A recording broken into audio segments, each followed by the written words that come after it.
আপনাদের সকলকে মা, বোন, ভাই, অভিভাবক এবং বন্ধুদেরকে আন্তরিকভাবে আমাদের বামফ্রন্ট এবং ভারতের কমিউনিস্ট পার্টি মার্ক্সবাদীর পক্ষ থেকে আন্তরিকভাবে অভিনন্দন জানাচ্ছি।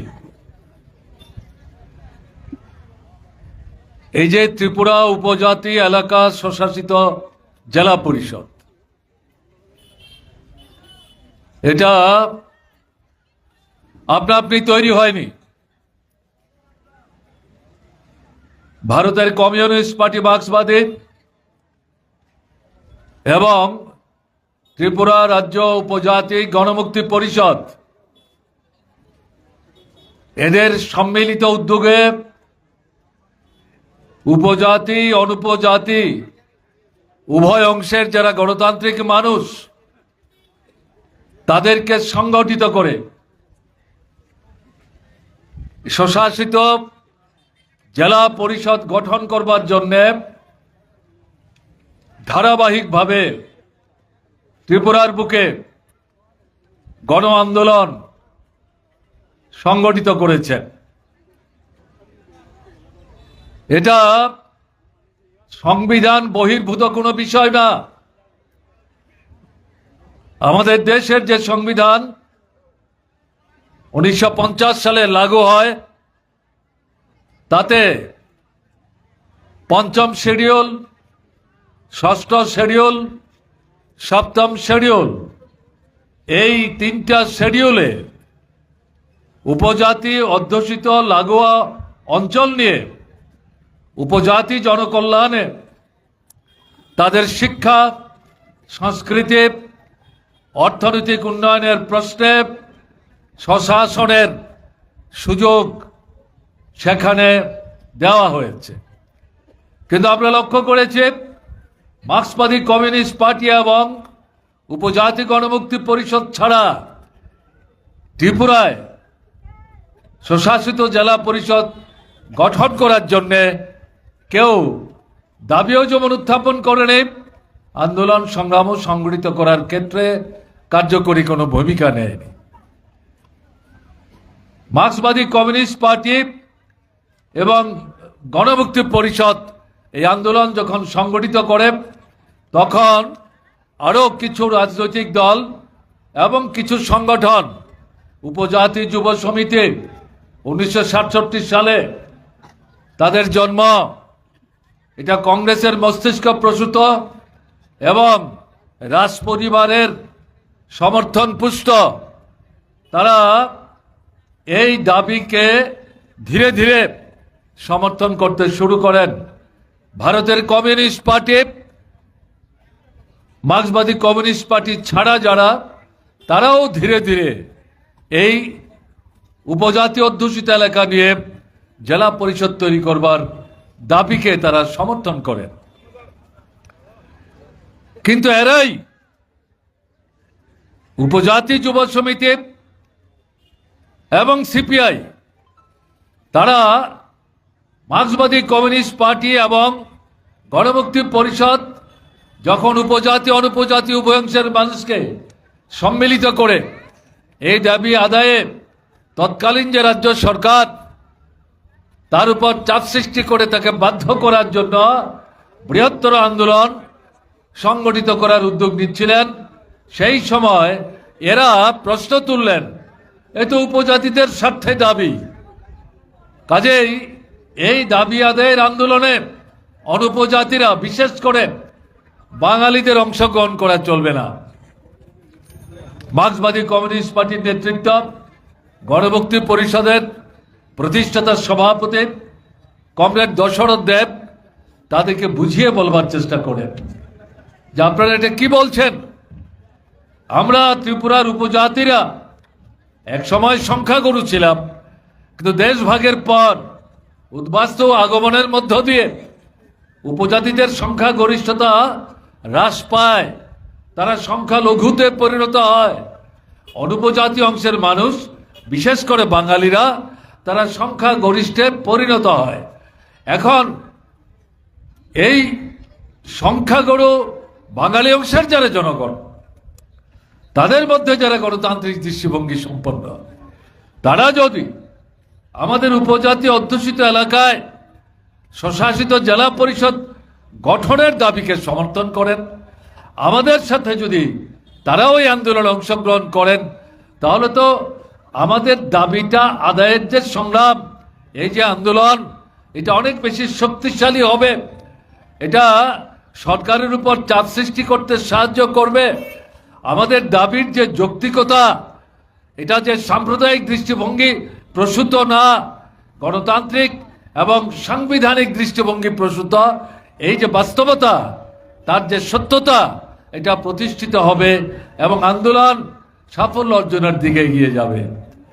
কিন্তু উপজাতি যুব সমিতি এবং তাদের সাথে তৎকালীন সিপিআই এরা বললেন যে না, আপনাদের এই বক্তব্যের সাথে আমরা একমত পোষণ করি না, বাঙালিদের নিয়ে এই আন্দোলন করা যাবে না। মার্ক্সবাদী কমিউনিস্ট পার্টির নেতা, গণমুক্তি পরিষদের সভাপতি, তিনি পরিষ্কার ভাষায় বললেন, আমাদের এই আন্দোলনে যারাই সমর্থন করতে এগিয়ে আসবেন, তারা হিন্দু না মুসলমান, বৌদ্ধ না খ্রিস্টান, উপজাতি না বাঙালি এবং অনুপজাতিদের মধ্যে অন্য ভাষাভাষী যারা আছেন, তারা সমর্থনে এগিয়ে আসলে তাদেরকে সঙ্গে নিয়েই আমরা আন্দোলন করব। আমাদের তাদেরকে বাদ দিয়ে আন্দোলন করার প্রশ্ন নাই, আমরা এই আন্দোলন চালিয়ে যাব। এই বক্তব্যের পরিপ্রেক্ষিতে উপজাতি যুব সমিতি এবং সিপিআই প্রথম দিকে যৌথ আন্দোলনে খানিকটা এগিয়ে এসেছিলেন, তারা নিজেদেরকে আন্দোলন থেকে আলাদা করে নেন এবং ত্রিপুরার বিভিন্ন জায়গায় ঘুরে ঘুরে মানুষকে বিভ্রান্ত করার চেষ্টা করেন, বিশেষ করে উপজাতি জনগণের মধ্যে বাঙালিবিদদের জাগ্রত করার চেষ্টা করেন। আবার বাঙালি জনগণকে উপজাতিদের এই আন্দোলন থেকে বিচ্ছিন্ন করে দূরে রাখার একটা অপপ্রয়াস তারা নেওয়ার চেষ্টা করেন। একে মোকাবেলা করার জন্য উপজাতি গণমুক্তি পরিষদের পক্ষ থেকে দশরথ দেবের উপস্থিতিতে আগরতলার চিলড্রেন্স আন্দোলন থেকে বিচ্ছিন্ন করে দূরে রাখার একটা অপপ্রয়াস তারা নেওয়ার চেষ্টা করেন। একে মোকাবেলা করার জন্য উপজাতি গণমুক্তি পরিষদের পক্ষ থেকে দশরথ দেবের উপস্থিতিতে আগরতলার চিলড্রেন্স পার্কে, শিশু উদ্যান যেটাকে আমরা বলি, তাতে একটা কমিউনিটি হল আছে, তাতে একটা কনভেনশন সম্মেলন ডাকেন। সমস্ত অংশের গণতান্ত্রিক যে সংগঠন, ছাত্র, যুবক, মহিলা, কৃষক, ক্ষেতমজুর, শ্রমিকদের নানা সংগঠন, শিক্ষক, কেরানি, কর্মচারী, তাদের যারা নেতৃত্ব, তাদেরকে আবেদন করেন, আমরা ত্রিপুরা উপজাতি যে এলাকাতে ধারাবাহিকতা বজায় রেখে উপজাতি অংশের জনগণ বসবাস করেন, আমাদের দেশের সংবিধান মোতাবেক সেই এলাকাতে স্বশাসিত জেলা পরিষদ তৈরি করার দাবিকে প্রধানত সামনে রেখে তার সঙ্গে আরও 3টা দাবি। একটা হচ্ছে ককবরক ভাষা, তাকে রাজ্য সরকারের অন্যতম ভাষার স্বীকৃতি দেওয়া, এই ভাষায় যাতে ককবরক ভাষীর ছেলেরা মেয়েরা স্কুলে পড়াশোনা করতে পারে, প্রাথমিক পর্যায়ে ক্লাস 1 থেকে 5, তারপর আস্তে আস্তে ক্লাস 8, তারপরে ক্লাস 10, এরপরে কলেজের কথা চিন্তা করা যাবে, তাদের জন্য বইপত্র ইত্যাদি লেখার ব্যবস্থা করতে হবে। এটা হচ্ছে দ্বিতীয় গুরুত্বপূর্ণ দাবি। তৃতীয় দাবিকে বেআইনিভাবে আমাদের রাজ্যের ভূমি সুরক্ষা যে আইন, সে আইনে উপজাতিদের জমি অনুপজাতিদের হাতে বিক্রি করা যায় না, এটা বেআইনি। কিন্তু কংগ্রেস শাসনে উপজাতিদের উল্লেখযোগ্য অংশ গরিব, নিম্নবিত্ত, দারিদ্র্যের কারণে তারা অনুপজাতিদের হাতেও জমি বিক্রি করতে বাধ্য হয়েছে। দাবি, এই জমি তাদের হাত থেকে পুনরুদ্ধার করে প্রকৃত যে উপজাতি এই জমির মালিক ছিলেন, তাদের হাতে ফিরিয়ে দিতে হবে। এই জমি উদ্ধার করে আনতে গিয়ে যাদের কাছ থেকে আনতে হবে, তারা যদি ভূমিহীন হয়ে পড়েন, তারা যদি অনুপজাতি অংশের মানুষ হন, তাদেরকে সাহায্য করার জন্য সরকার থেকে আলাদা করে জমির ব্যবস্থা করে দিতে হবে। জমিতে যাতে ফসল ইত্যাদি ফলাতে পারে তার জন্য তাদের অর্থকড়ি দিয়ে সরকার থেকে সাহায্য করতে হবে, এটা অন্যতম দাবি।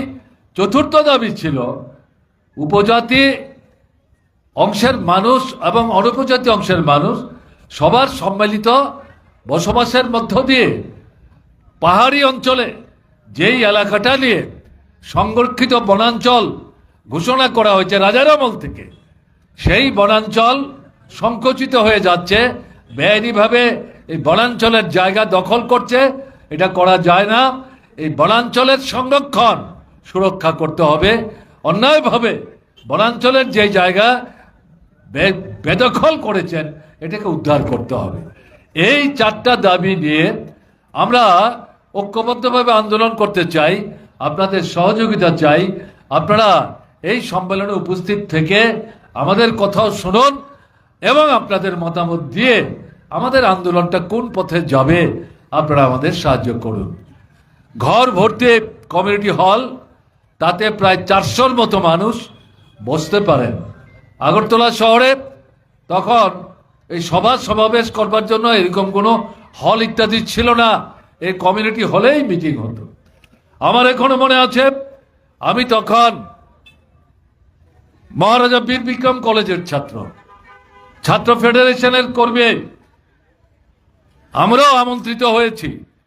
সেই যে কনভেনশন, অন্যদের সাথে ছাত্র আন্দোলনের যারা নেতৃত্ব, আমরা তাতে উপস্থিত ছিলাম।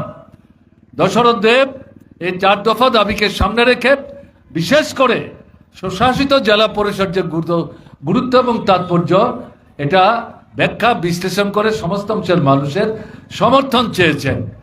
এবং তারপর গিয়ে দেখা গেল এই সম্মেলনে যারাই উপস্থিত হয়েছিলেন তাদের প্রত্যেক সংগঠনের নেতৃত্ব এই স্বশাসিত জেলা পরিষদ গঠন সহ এই 4 দফা দাবিকে দুহাত তুলে তারা সমর্থন করেছেন এবং তারা বলেছেন, প্রতিশ্রুতি দিয়েছেন, আপনারা যে আন্দোলন সংগঠিত করার চেষ্টা করবেন, আমরা যে সংগঠন থেকে এখানে প্রতিনিধিত্ব করছে উপজাতি অনুপজাতি নির্বিশেষে, সেই সংগঠনের পক্ষ থেকে আমাদের সমর্থকদের জড়ো করে এই আন্দোলনকে শক্তিশালী করার ক্ষেত্রে আমরা কার্যকরী ভূমিকা গ্রহণ করব। এরপর সেখানে একটা ঐক্যবদ্ধ আন্দোলনের মঞ্চ তৈরি হয়। তাতে যতগুলি সংগঠন ওই কনভেনশনে উপস্থিত ছিলেন, সম্মেলনে উপস্থিত ছিলেন, প্রত্যেকটা সংগঠনের 1-2 করে প্রতিনিধি নিয়ে এই সম্মিলিত সংগ্রামী মঞ্চ তৈরি হয়।